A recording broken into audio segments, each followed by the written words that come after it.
የትግራይ ህዝብ ለክልሉ ጊዜያዊ መሪነት እጩ እንዲጠቁም ጠቅላይ ሚኒስትር አብይ አህመድ መጠየቃቸው፣ የአማራ ክልል የሰላም ምክር ቤት መግለጫና ሐሳብ፣ ከጦርነት የተረፉ የትግራይ ተወላጆች የኢትዮጵያና የኤርትራ ባለሥልጣናትን መክሰሳቸው፣ እንዲሁም ኢትዮጵያ የዓለም ንግድ ድርጅት አባል የመሆኗ ተስፋ ያልናቸውን ርዕሶች የዛሬው የዜና መጽሔት ጥንቅራችን ያስተነትናል። በዚሁ ቅደም ተከተል ይሰማሉ።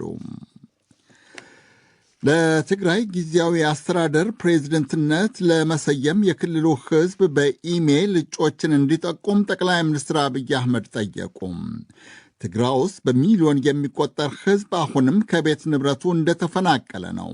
የትግራይ የረጅም ጊዜ ገዢ ፓርቲ ህወሓት የትግራይ ጊዜያዊ ፕሬዝደንት ከፌዴራል መንግስት ጋር በሚደረግ መግባባት እንደሚሾም ከዚህ ቀደም አስታውቆ ነበረ።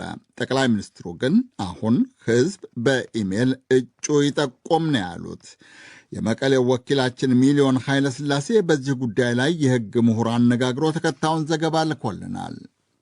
የኢትዮጵያው ጠቅላይ ሚኒስትር አብይ አህመድ በትግርኛ ባስተላለፉት መልእክት እንዳነሱት በኢትዮጵያ ህገ መንግስት የፕሪቶሪያው የሰላም ስምምነትና በሚኒስትሮች ምክር ቤት አዋጅ መሰረት የተቋቋመው የትግራይ ጊዜያዊ አስተዳደር ለ2 ዓመት ስራ ላይ መቆየቱ የሚገልጽ ሲሆን በዚህ ጊዜ የተሰጡት ቁልፍ ተግባራት አከናውኖ በህዝብ ወደ ተመረጠ መንግስት ለመሸጋገር የሚያስችል ምቹ ሁኔታ መፍጠር እንዳልቻለ ያነሳል።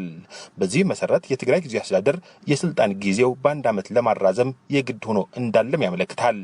ከዚህ ጋር ተያይዞም አዲስ የጊዜያዊ አስተዳደሩ ፕሬዝዳንት መሾም አስፈላጊ ሆኖ መገኘቱ ያመለክታል። የጊዜያዊ አስተዳደሩ ፕሬዝዳንት የመሾም ስልጣን በሚኒስትሮች ምክር ቤት አዋጅ ደንብ ቁጥር 533 2015 መሰረት የጠቅላይ ሚኒስትሩ እንኳን ቢሆን የህዝብ ተሳትፎ እንዲኖር የክልሉ ህዝብ የእጩዎች ጥቆማ ከዛሬ ጀምሮ በኢሜይል መላክ እንደሚችል ጥሪ ያቀርባል። ይህ በኢትዮጵያው ጠቅላይ ሚኒስትር አብይ አህመድ የተሰራጨው መልእክት በትግራይ በበርካቶች ዘንድ መነጋገሪያ ሆኖ ያለ ሲሆን ከጊዜያዊ አስተዳደሩ ፕሬዝዳንት የመሾም ስልጣን ጋር በተያያዘ ከዚህ በፊት ይሰጠው ከነበሩ መግለጫዎችና አቋሞች ጋርም የሚጻረር ነው። በዶክተር ደብረጽዮን የሚመራው የህወሓት ቡድን ስልጣን ላይ የቆዩት የክልሉ ጊዜያዊ አስተዳደር ፕሬዝዳንት ጌታቸው ረዳ ለመቀየር ከፌዴራል መንግስቱ ጋር ንግግር ላይ መሆኑ ሲገልጽ የነበረ ሲሆን በሁለቱ የፕሪቶሪያው ፈራሚዎች መግባባት የጊዜያዊ አስተዳደሩ ፕሬዝዳንት ስልጣን እንደሚጸድቅ አስታውቆ ነበር። በቅርቡ ለመገናኛ ብዙሃን መብራሪያ ሰጥተው የነበሩት የህወሓት ከፍተኛ አመራር አቶ አሞኔል አሰፋ ከኢትዮጵያ መንግስት ጋር በመሆን ነው ጊዜያዊ አስተዳደሩ ያቋቋም ነው። በተለይም የፕሬዝዳንት ቦታ የሚመለከት ደግሞ ሁለታችን የተስማማንበት ነው የሚሆነው። ሁለታችን ያልተስማማንበት እንደማይሆን ከዚህ በፊትም ተረጋግጦ የቆየ ነው። ስለዚህ በጊዜያዊ አስተዳደሩ የሚደረጉ ማስተካከያዎች የሆኑ የፕሪቶሪያው የሰላም ስምምነት ማስፈጸም የሚያስችለን ግንኙነት ከኢትዮጵያ መንግስት ጋር ይቀጥላል። የህግ ምሁሩ አቶ አውት ልጅ አለም የትግራይ ጊዜያዊ አስተዳደር የተቋቋመው በፕሪቶሪያው ስምምነት መሰረት ነው። ስምምነቱም ሁለቱ የውሉ ፈራሚዎች በሚያደርጉት ፖለቲካዊ ድርድር ጊዜያዊ አስተዳደሩ ይቋቋማል እንጂ ለጠቅላይ ሚኒስትሩ ብቻ የሰጠው የተለየ ኃላፊነት የለም ሲሉ ያስረዳሉ። ጠቅላይ ሚኒስትሩ የጊዜያዊ የትግራይ አስተዳደር ፕሬዝዳንት የመሾም ስልጣን ማን ሰጣቸው ነው? በህግ ቋንቋ ነው እያወራን ያለ ነው። አሁን እዚህ ጋር እየተጠቀሰ ያለው ደንብ አለ። ደንብ ቁጥር 533 2015 ነው። አዋጅ ቁጥር 359 1995 መሰረት አድርጎ የወጣ ነው። አሁን በትግራይ የተቋቋመው የጊዜያዊ አስተዳደር ግን በፕሪቶሪያው ስምምነት አንቀጽ 10 ንዑስ ቁጥር 1 መሰረት ነው። ይሄ ምን ይላል? ተዋዋዮቹ ነው የሚለው the parties ምርጫ እስኪካሄድ ድረስ አካታች የሆነ ጊዜያዊ አስተዳደር በድርድር በፖለቲካዊ ድርድር ያቋቁማሉ። ስለዚህ ጊዜያዊ አስተዳደር የማቋቋም ስልጣን በዚህ ስምምነት መሰረት ፌዴራል መንግስትና ህወሓት ተደራድረው የሚያቋቁሙት ነው። ስልጣኑ፣ ኃላፊነቱ፣ ገደቡ ምንድነው የሚለው ራሱ የሚወስኑት በሁለቱም ድርድር ብቻ ነው። የፕሪቶሪያ ስምምነት ባይኖር ነው ጊዜያዊ አስተዳደር የሚባል ነገር አይኖርም። ታዲያ እንዴት ነው መሾም ያለበት? በድርድር ህወሓትና የፌዴራሉ መንግስት ቁጭ ብለው ሁለቱም የሚስማሙበት ነው መሆን ያለበት የሚለው ነው። ከዚህ በተጨማሪ የህግ ምሁሩ አቶ አውት ልጅ አለም በጠቅላይ ሚኒስትሩ የጽሁፍ መልእክት የተጠቀሰው የሚኒስትሮች ምክር ቤት አዋጅ ህወሓት በወቅቱ ባይቃወምም ይህ ግን ፕሬዝዳንት የመሾም ስልጣን አሳልፎ ለአንድ አካል የሚሰጥ አያደርገውም ይላሉ።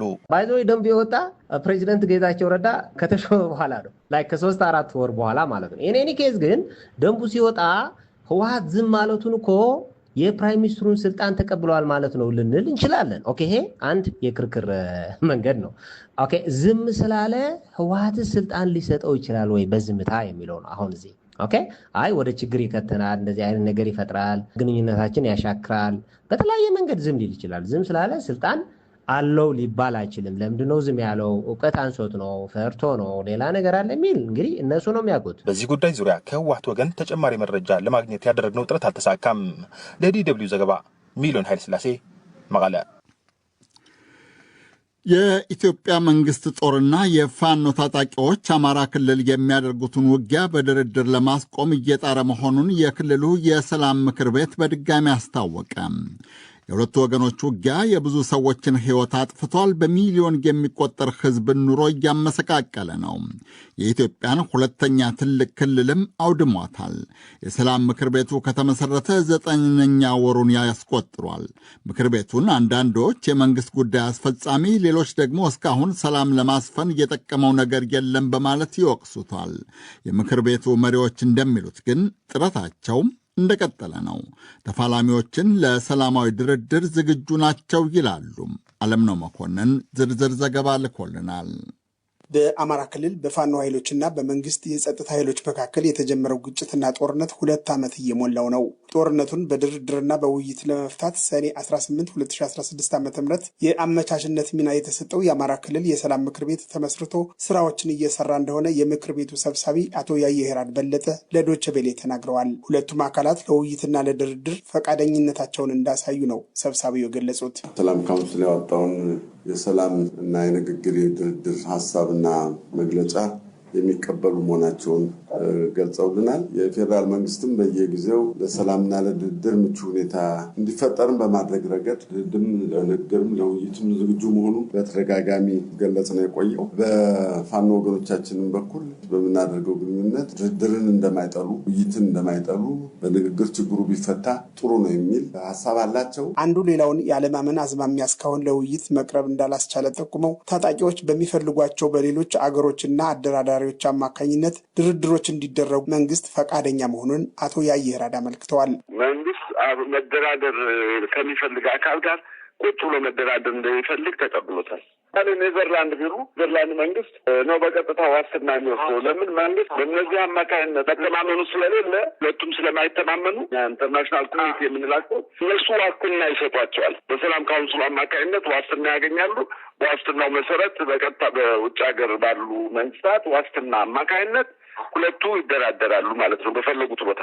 ከአብዛኞቹ የፋኖ ታጣቂዎች ጋር ውይይቶች እንዳደረጉ የገለጹት አቶ ያየህራድ ከመንግስት ጋር ድርድርና ውይይት በፈለጉት አገርና በመረጡት አደራዳሪ አማካኝነት እንዲያደርጉ መነጋገራቸውንና ምላሽ እየጠበቁ እንደሆነ ማስረድተዋል።